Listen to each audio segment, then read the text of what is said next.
Hello, hello, Bettie Babes and Bows. Welcome to episode 7 of the official Bettie Page Podcast.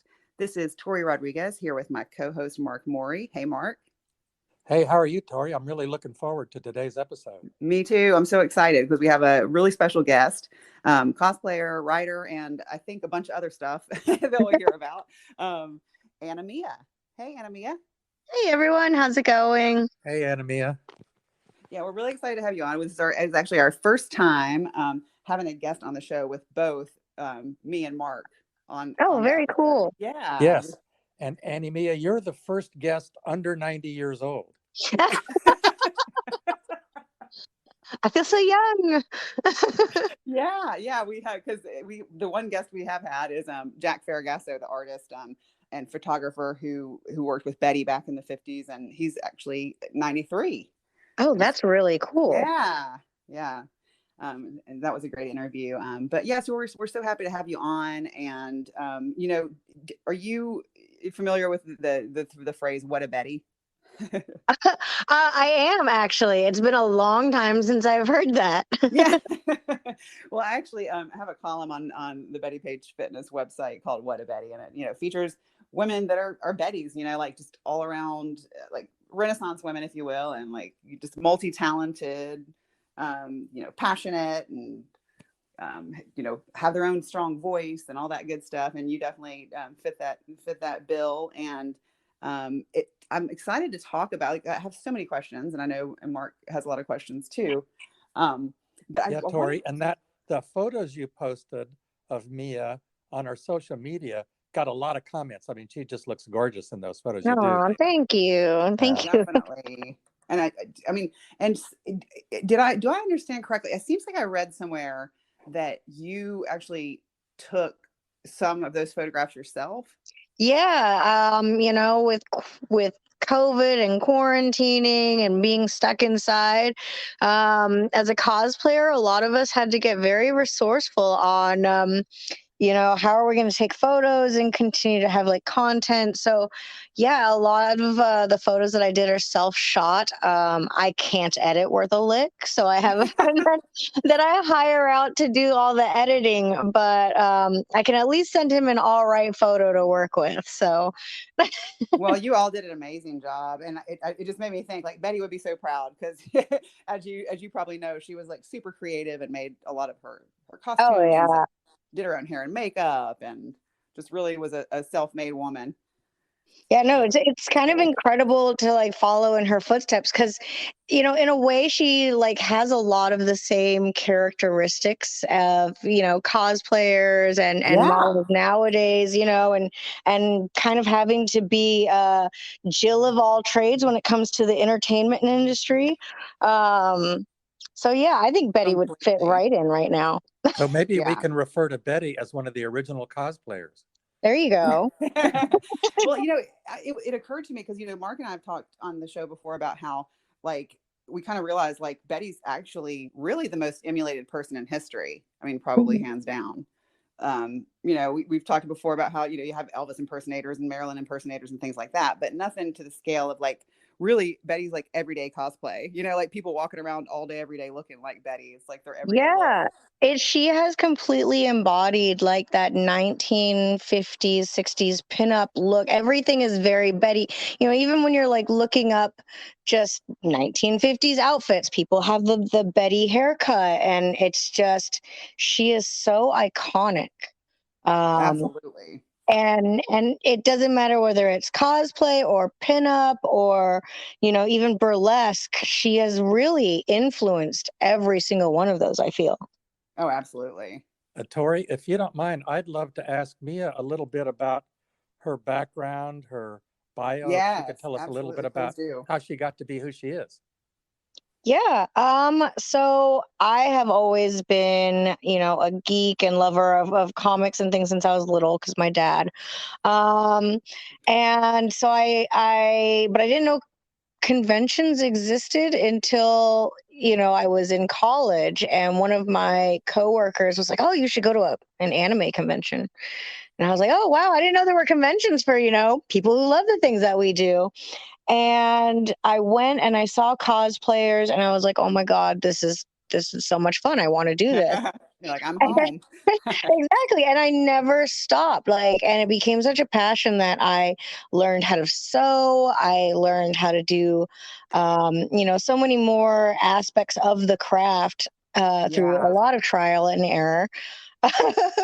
And now it's blossomed into, I did cosplay. I've gotten to go to conventions around the world as a guest, and then I started dabbling into the comic world, which is like coming full circle almost. Mm-hmm. And I work for Previews World, and I host some of their videos on comic books, and I write about cosplay issues for a magazine and a website, and then now I am writing comic books, which is like the ultimate full circle. That's amazing. And I get to write about Bettie Page, which is incredible because she has been an influence of mine. Coming from that whole influencing pinup and all that lifestyle, like I've looked up to her for that for a long time, and so it's great to be able to write her as a character, and especially the character that they've really kind of created for her with Dynamite Comics. Yeah, definitely. And we were hoping to get just clarify with you, because I know like you're on some variant covers already that are on some issues that are currently in circulation, right? Mm-hmm. And then the issue that you wrote, is that available yet, or what's the deal with that? So yeah, I was on the cover of Bettie Page and the Curse of the Banshee, which is Stephen Mooney's that came out, which is incredible, and I got to be on 2 of the covers of that. That's so cool. And then we did the Indiegogo that just finished up for the one that I wrote, which is Bettie Page and the Bigfoot Bandits. So kind of continuing with Bettie and her, investigation into the unknown and the supernatural. And and that one, we just ended the Indiegogo actually on Friday, and it went spectacularly. And congratulations. Thank you. And actually, because of that, and you guys will be the first place that actually hears anything about it because of the success of that.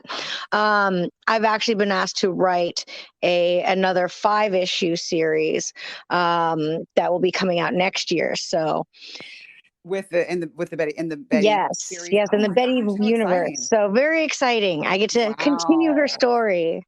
So Mia, how can people get the comic book that you just wrote? So the Indiegogo just ended. I'm not sure if they will be putting that out in print. They might later in some format or other. But as of right now, that was the Indiegogo. There may have been some retailers that purchased some copies. So it might be something so you could only get it through Indiegogo. Yeah, it was a big Indiegogo it's my first time writing a comic. And so I think it was, let's see how this goes. And it went really well. So yeah. Right.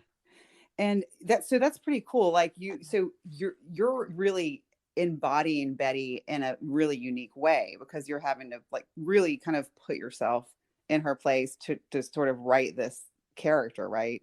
Yeah. So it's like before, when I was doing the cosplay aspect of it, I'm kind of becoming Bettie in the photo shoots, and kind of, posing as Bettie would, and putting on the right music to get the Bettie mood. Sometimes I've definitely done that.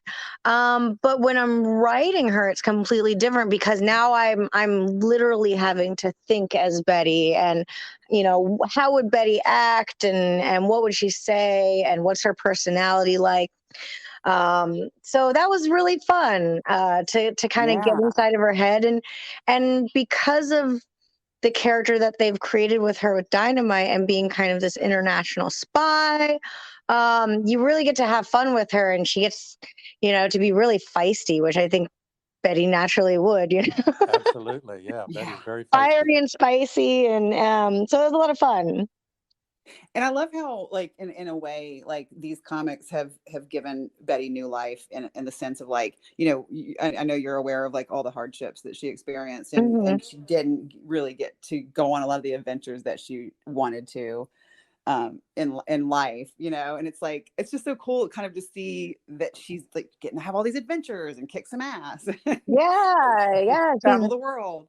bigger Well, than life now, you know? and with these comics that are coming out now, it turns out that Betty has been a comic book character really for something like 45 years. Oh, right. Wow, that's incredible. I mean, I don't know if you know the history of Betty as a comic book character. I mean, it was comic books back in the 80s, The Rocketeer by Dave Stevens, that was one of the first things to bring Betty back into prominence after the 50s and 60s. Wow, I had no idea it'd been that long. That's incredible. Oh, yeah. And then Greg Theakston wrote the Bettie Pages. Now, that wasn't exactly a comic book. It was all about Betty and photographs, but he was a comic book writer and publisher. Mm-hmm. And then there was other comic books in the 90s like Tor Love Betty. I'm just doing these from memory. I don't remember all of them. So, and then in more recent years, Dynamite Comics has been doing a bunch of comics about Betty.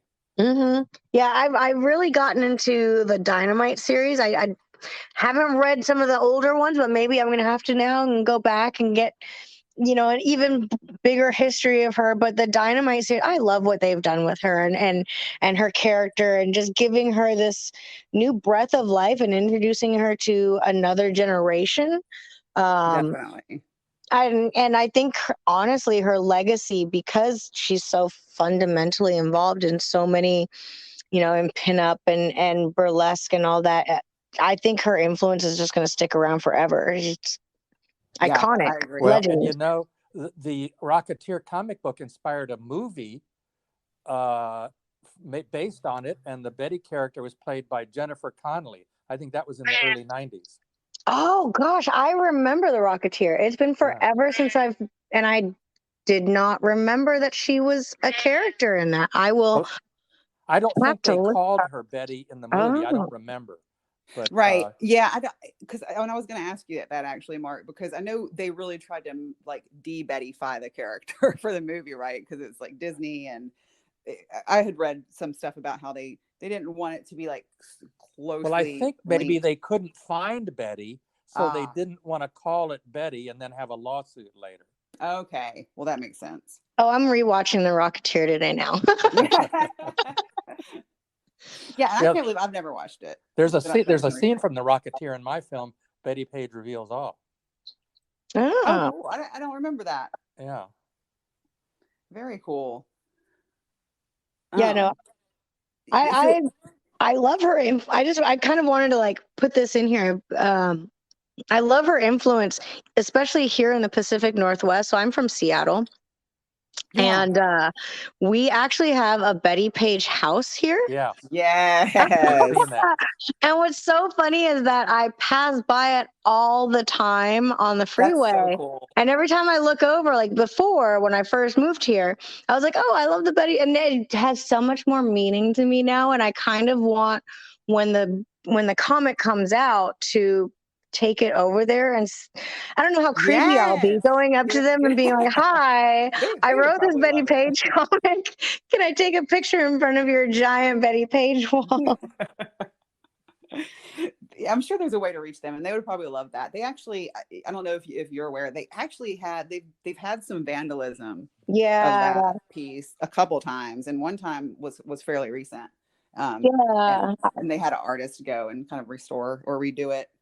It was great. Actually, I think they did like a GoFundMe or some sort of like crowdfunding to bring out the original artist, who I think was located on the East Coast at that time. Oh, cool. So yeah, they were like, hey, if we can get, funding together to bring the original artist back to redo it, make it better.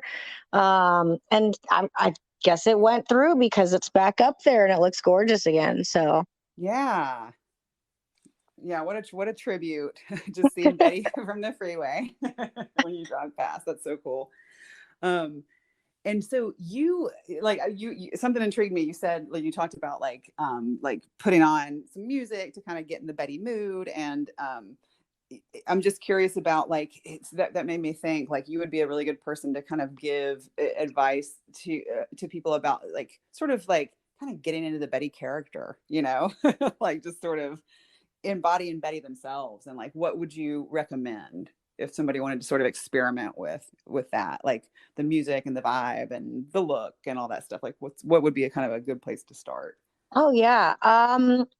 Okay, so I actually did a photo shoot recently that will be for something in the future.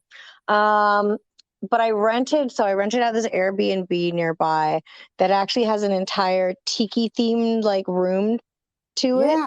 Yeah. Which is very like 1950s. You know, she's great in bikinis and you know her beach scenes, and so it just was very perfect for the setting. Yeah. Um, and you know threw on a mix of like you know music from the 50s and the 60s, but then also some like more contemporary things that kind of fit that same vibe of you know sexiness. So you know there's some Portishead on in there, Ah, um kind of getting that, you know, yeah, because she's got that kind of seductive look to her, yet at totally. the same time it's very playful. And so it was a lot of fun to do that. And then to get into the real vibe is when you're getting into the makeup and the hair.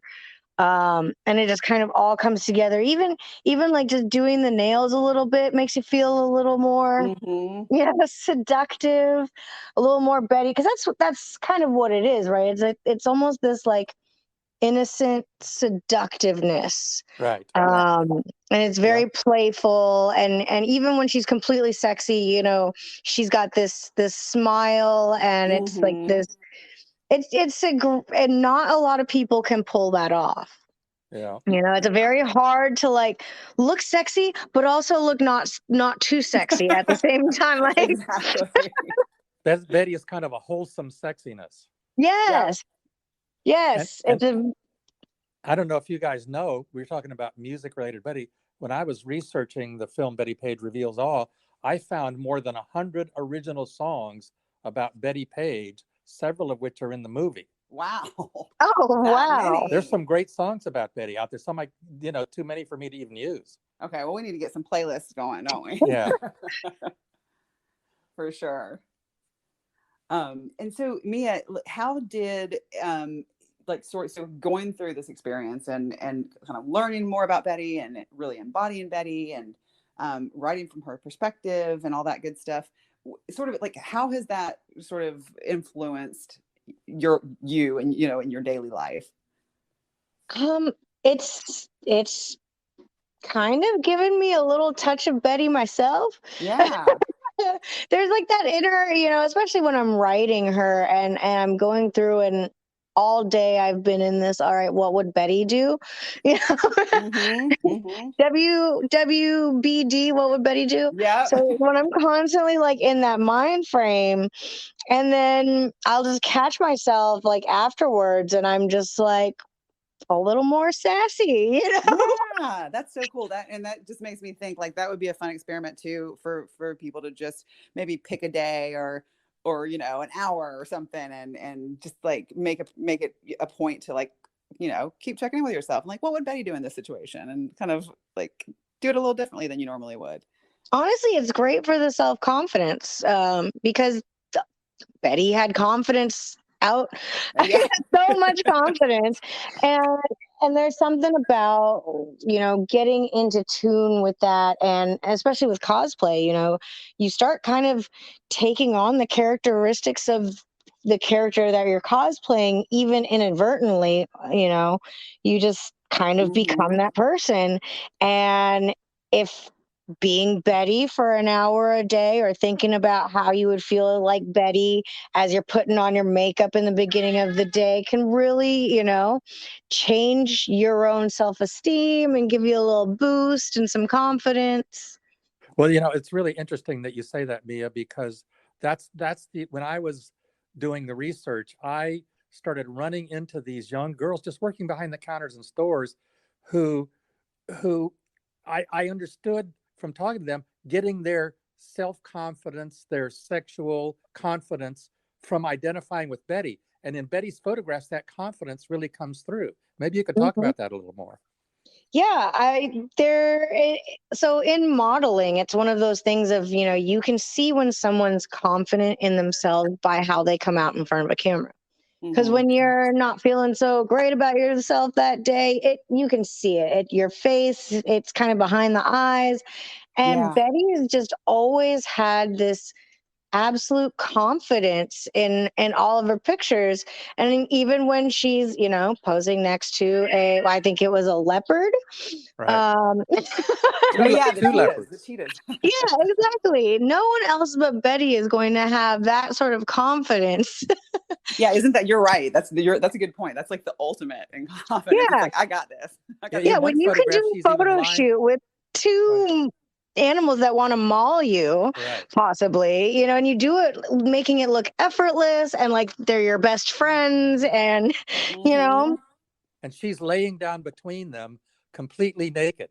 Yeah. oh yeah.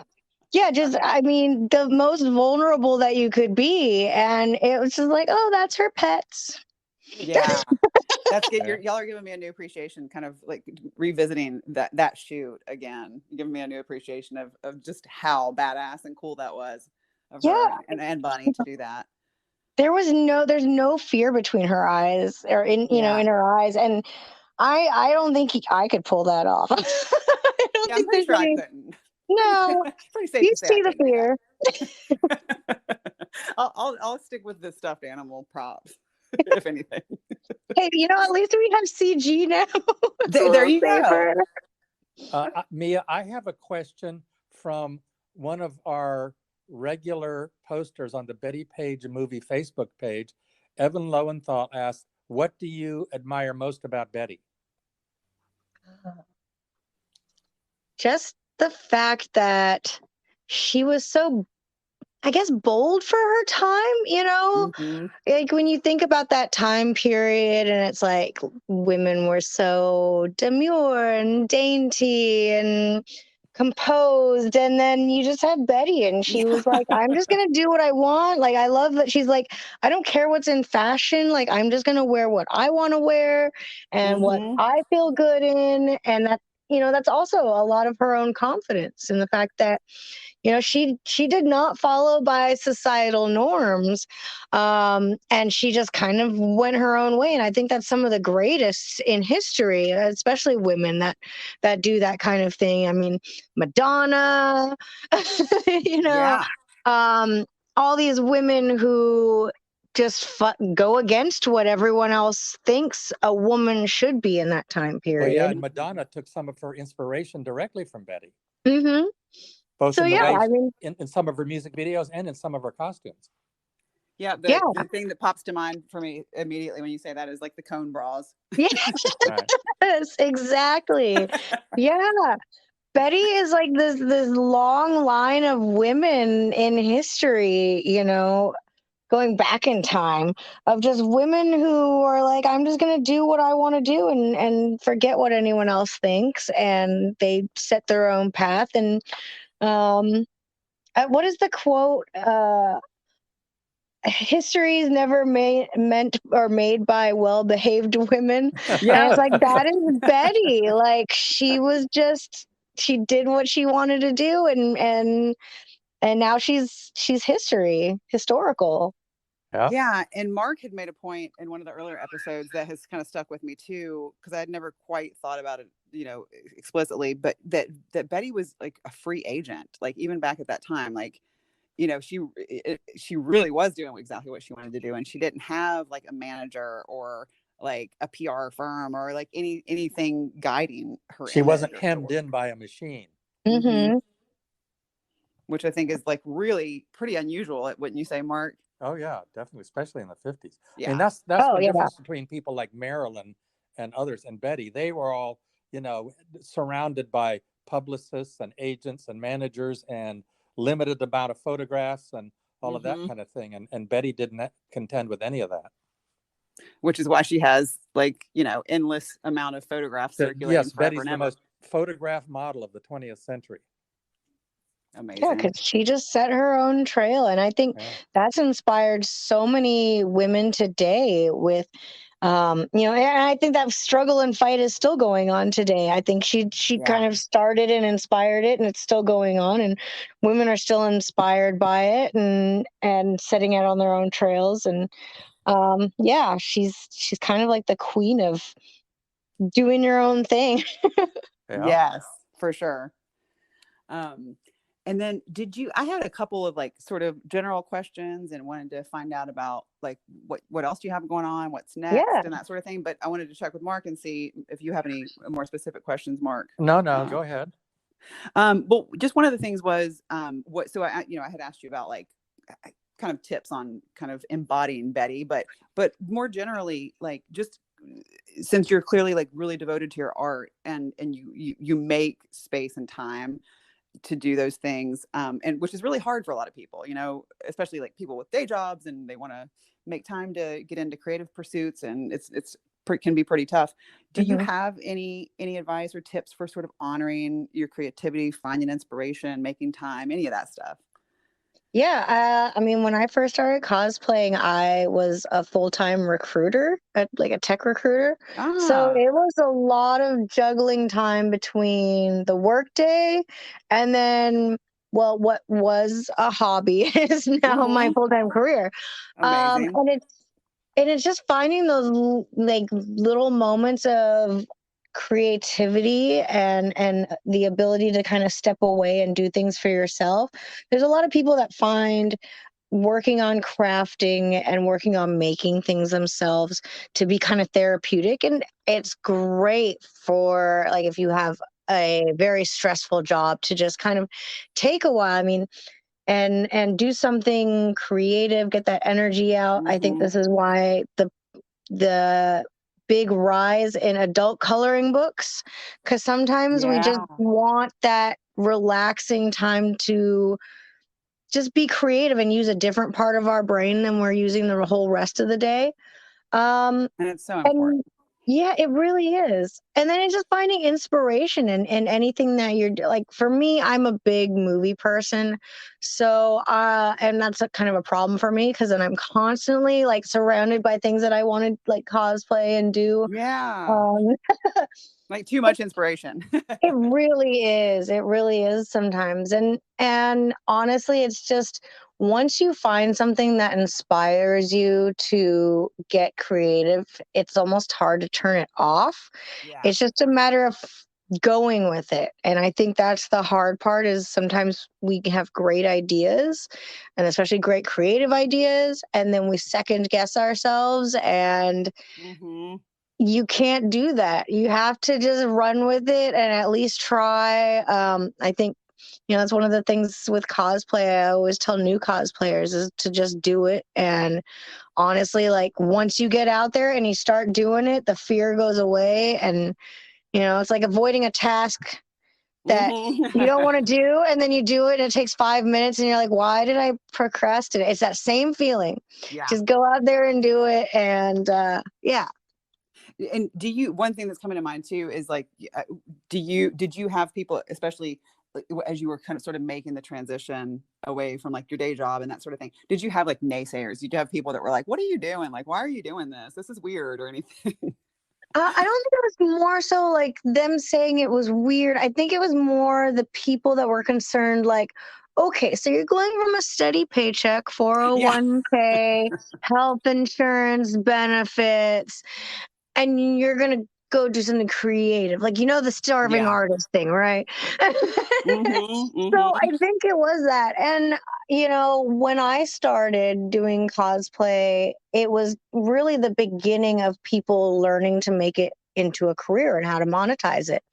And taking it from a hobby to something you love. So it was a big risk for us back then. Yeah. So, because it was something completely new and, there weren't a lot of resources for it, and it was kind of Betty-ish and blazing their own trail. The same thing. I was like, how very Betty of you. Yeah, it really was, because it was one of those things where it was like, all right, I think I'm getting to a point where I might be able to sustain myself with sorry, making prints and stuff like that. Yeah. and still be able to do my crafting, but it was very nerve-wracking, that decision. I'm sure. And it took a little bit, but now, I can make a career off of it, and I've translated it into other things, like writing, because, cosplay is very, very outward appearance oriented Mm-hmm. sometimes. And it's good to have something as I'm getting older Yeah. to transition into. But I don't think I'll ever give it up. I think I'll still be that, 70-year-old, lady that's Oh, I would love cosplaying that. at Please conventions. do. So there's cosplay grandma and grandpa. That's like their official title. And there's this that's so cool. older Asian couple that cosplays together. They're so cute. I'm like, that's gonna be me. I love it. Aw. Well, I really respect and admire your bravery and following your passions and kind of doing the Betty thing in various ways. Yeah, I didn't think about that until now, and I'm like, oh, that's very bad. Yeah, Yeah, definitely. And then just I guess the last question that I have is just wondering kind of what's next for you in general. And you'd mentioned the additional Betty projects coming up. So just kind of let us know what else is going on in the near future. yeah. So I will have an upcoming Betty series that more information will come out on mid-December or somewhere around there. Okay, and we'll keep listeners posted on that. So we'll stay in Yeah. touch with you.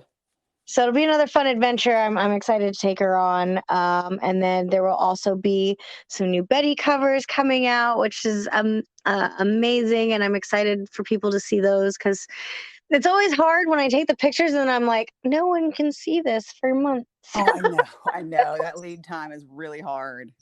Yes, and I rented out like that Airbnb was very, very themed. All the rooms were different, so there's going to be some great photos coming up. Oh, can't wait. And then outside of that, I'm doing 2 conventions before the end of the year. So I'll be at Emerald City Comic Con here in Seattle, definitely on Saturday and Sunday. And then I will be at Comic-Con Revolution, which is in Ontario, California. I think it's like 45 minutes east of LA. Okay. So, and I will be out there. Yeah. I don't know why this just popped into my head. Maybe one of these years we can meet at like Viva Las Vegas, the Rockabilly, the Weekender. That would be really cool. Yeah. We can like catch up with you live Yeah. at Viva Las Vegas. But so, wow, it sounds like a lot of exciting stuff happening. And again, I'm so grateful that you were able to make time to come on the show and tell us about all the cool stuff you're doing, Betty. Oh, thanks for having me and on. otherwise. Yep. This has been great. Yeah. And so, where in terms of your social media and where folks can find you and all that good stuff. Yep, I am on Instagram and I'm on like Instagram, Twitter, TikTok. I'm not that great on. I am not. Again, I cannot edit anything, so I'm with you on that completely. So I'm on all of the social medias, pretty much under Anamia Official. If you just search Anamia, I'm pretty easy to find. We'll post links on the Podbean page when we publish the episode. Yeah, so it'll be easy to find. And did you have anything else to ask or add, Mark? Are you there? Uh-oh. I think we lost him. Lost him prematurely. I don't know. But yeah, so like I said, we'll post those links when we publish the episode, and we'll, like I said, we'll stay in touch, and so that we can keep listeners and followers updated on your projects and all your upcoming endeavors. Thank you. And definitely anytime. Awesome. Well, thank you so much. Have a great holiday season, and we'll catch up with you soon. Thanks for having me on, and have a great holiday. Sure thing. Thank you. Bye. Bye-bye.